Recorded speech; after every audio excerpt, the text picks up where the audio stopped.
Hey guys, this is Matt for Creative. I'm making this with no script, with nothing, just it's whatever's going to come to my mind.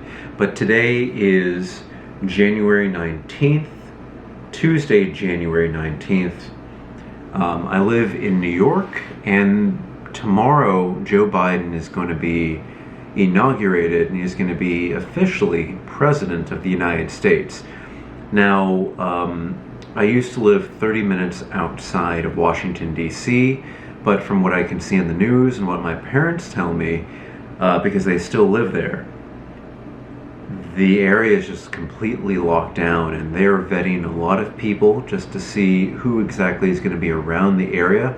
But honestly, tomorrow is going to be a great day.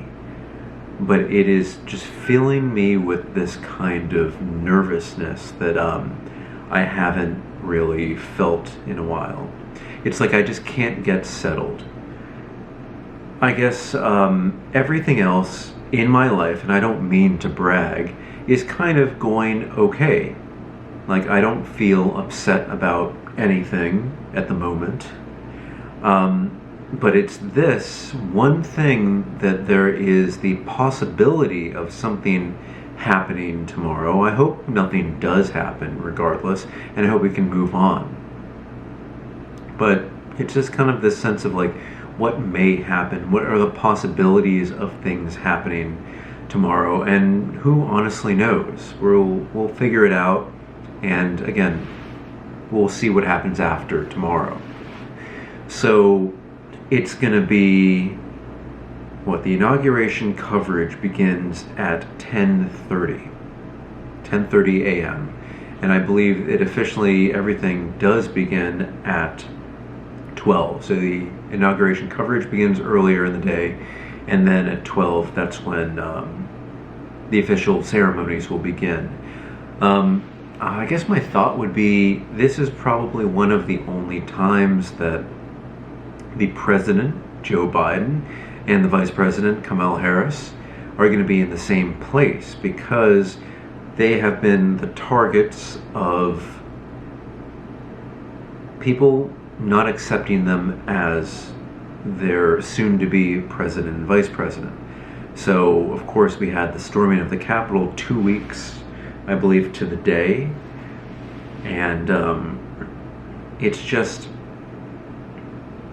we can always call each era divisive and dividing, how the country has been, but it's really interesting to literally see that and then see how some people address it differently than I would.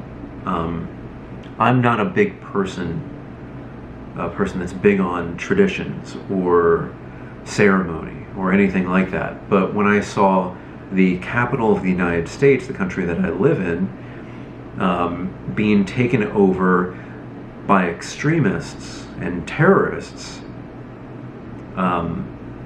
it just was odd. And there's so many things that I'm finding out later on when you can see more videos being made that, you know, they weren't there to intentionally hurt people, at least the people that were on video recording themselves. There were some people with the zip ties, and their intentions have to be fleshed out. And that will soon hopefully happen in a court of law, and hopefully we find out as much information as possible. But of course, we're never going to find out everything that has happened, whether good or bad.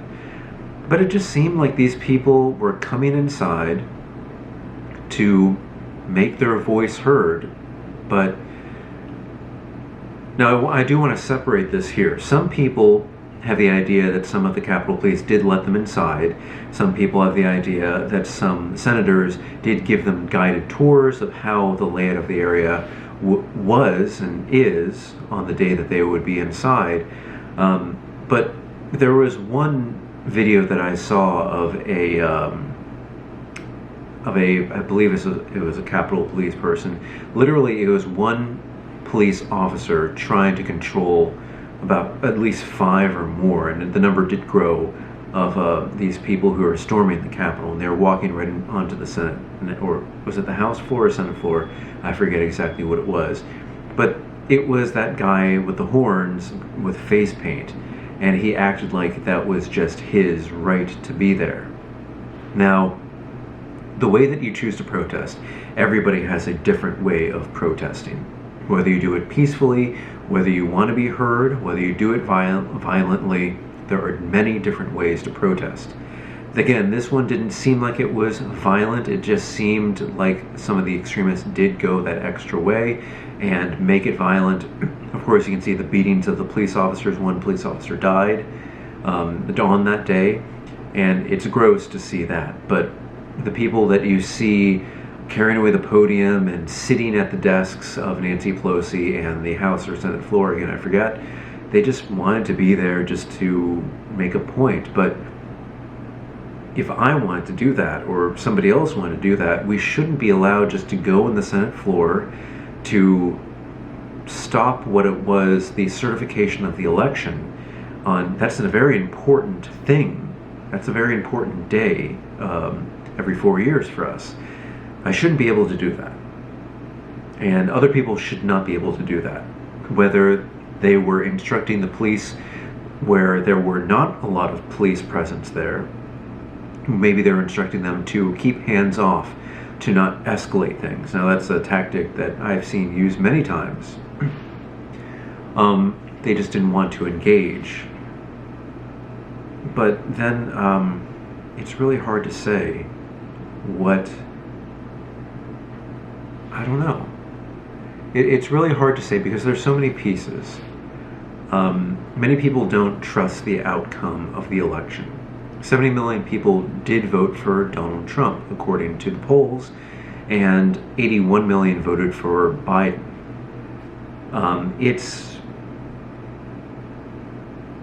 There's usually a very high number in the tens of millions of people that vote for the losing candidate, but never have I seen them just so adamantly opposed to the current candidate and future president. And now they have a spokesperson in Donald Trump that's going to be able to speak and tell what's on his mind without the government as a filter. So I don't think he's going away anytime soon. And while his social media channels have been shut down, the main ones at least, I believe what his plan is, he's going to still try to be relevant, and he's going to maybe make a digital news agency himself, and who knows what exactly is going to happen with that. Again, no script for this. These are just the thoughts that are floating around in my head. Tomorrow should be a very happy day. If you didn't know, I did vote for Joe Biden and Kamala Harris. I'm looking forward to them being in power. I was not a fan of Donald Trump. But if you are a Donald Trump fan, I'm 100% open to talking with you. I never found it useful screaming at each other, because that doesn't help anybody.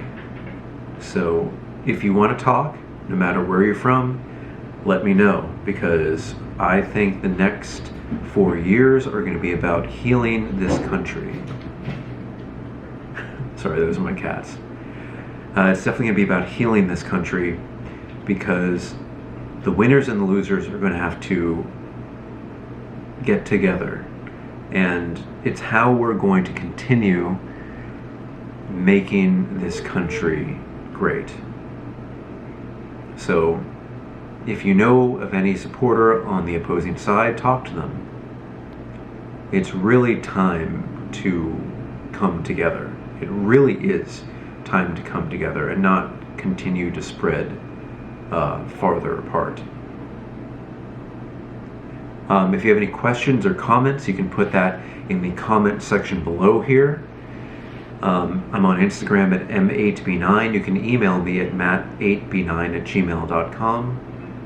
Again, I'd love to hear from you. When meeting up is a thing again, I would like to have some discussions with people on video in podcast form. However you want to do it, I'd like to do that. All right, guys, thanks for watching. Have a safe day on the 20th. Have a safe day every day. Bye, guys. I'll see you next time.